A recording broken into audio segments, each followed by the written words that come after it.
আজকে সুপ্রিম কোর্টে ওরা সকলে বলে খুব বড় প্রার্থনা করছিলেন যাতে আবেদন হাইকোর্টের জাজমেন্টকে স্টে করা হয়। আমরা আপত্তি করি, কোন রকম স্টে দেয়নি।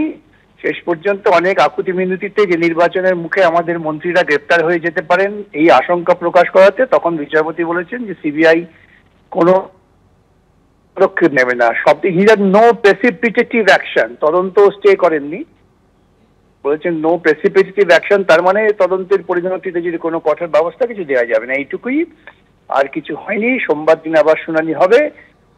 সুতরাং ওদের যে প্রার্থনা ছিল যে সব নিয়োগ বাতিল করা যাবে না, যোগ্য অযোগ্য এই সমস্ত সওয়াল প্রাথমিকভাবে অগ্রাহ্য করেছেন সুপ্রিম কোর্ট।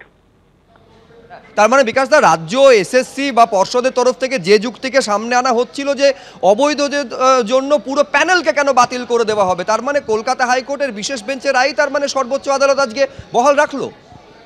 বটেই তো, কলকাতা হাইকোর্টে যে রায় দিয়েছেন মাননীয় বিচারপতি দেবাংশু বসাক ও আব্দুল প্রেসিডি, সেই রায় সুপ্রিম কোর্ট হস্তক্ষেপ করেননি। শুধু ওইটুকু ক্ষেত্রেই বলেছেন যে সিবিআই ওই ক্যাবিনেট মিনিস্টারদের বিরুদ্ধে কোন রকম প্রেসিপিটেটিভ অ্যাকশন নেবে না, এই হচ্ছে শব্দটা। সুপ্রিম কোর্ট তো এটাও বলেছে যেভাবে প্যানেল বহির্ভূত যদি চাকরি হয় সেটা একটা বড় মাপের দুর্নীতি, জালিয়াতি হয়েছে।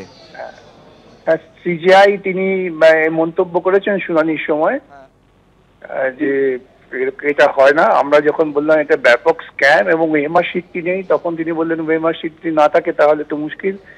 ওরা বললেন আমরা ওএমআর শিট আছে দেখাবো, বললেন ঠিক আছে দেখাও। সোমবার দিন কি করে ওএমআর শিট দেখাতে পারো, এই আর কি। দুর্নীতি নয়, দুর্নীতির সুবিধাভোগী যারা অ্যাপয়েন্টমেন্ট পেয়েছে সেটা খুঁজে বার করা না বার করার প্রশ্ন আসেনি।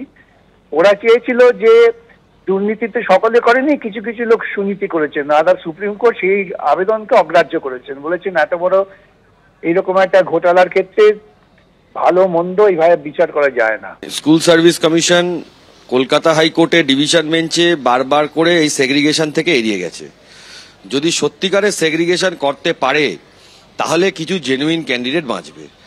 ওরা যেটা চেষ্টা করতে চাইছে যে এই ফেক ক্যান্ডিডেট যেগুলো আছে এখানে সেগ্রিগেশনটা না দেখালে সবার চাকরি চলে যাবে। সেগ্রিগেশনটা যদি দেখাতে পারে, সেগ্রিগেশন তো মুখে বললে হবে না। ধরুন আপনার 25,000 ক্যান্ডিডেট, 25,000 ক্যান্ডিডেটের মধ্যে ধরুন 17,500 জেনুইন, তার নাম, roll number, category, subject wise category, male female, physics, chemistry, psychology, pol science, এই পুরো সেক্টরটা তাকে স্যাগ্রিগেট করে দেখাতে হবে যে এতগুলো আমার কাছে এখনো অবধি কোনো অ্যালিগেশন এসে পৌঁছয়নি। এরকম প্রচুর ক্যান্ডিডেট আছে যাদের অ্যালিগেশন যাদের ক্ষেত্রে নেই, সেই ক্ষেত্রটা তাহলে কোর্ট চিন্তা ভাবনা করে দেখবে। এইটাই মোদ্দা কথা। আমার জজ সাহেবকে আজকে জাস্টিস ডিওয়াই চন্দ্রচূড় চিফ জাস্টিসের কথাবার্তা শুনে বা আর্গুমেন্ট শুনে আমার যেটা মনে হয়েছে।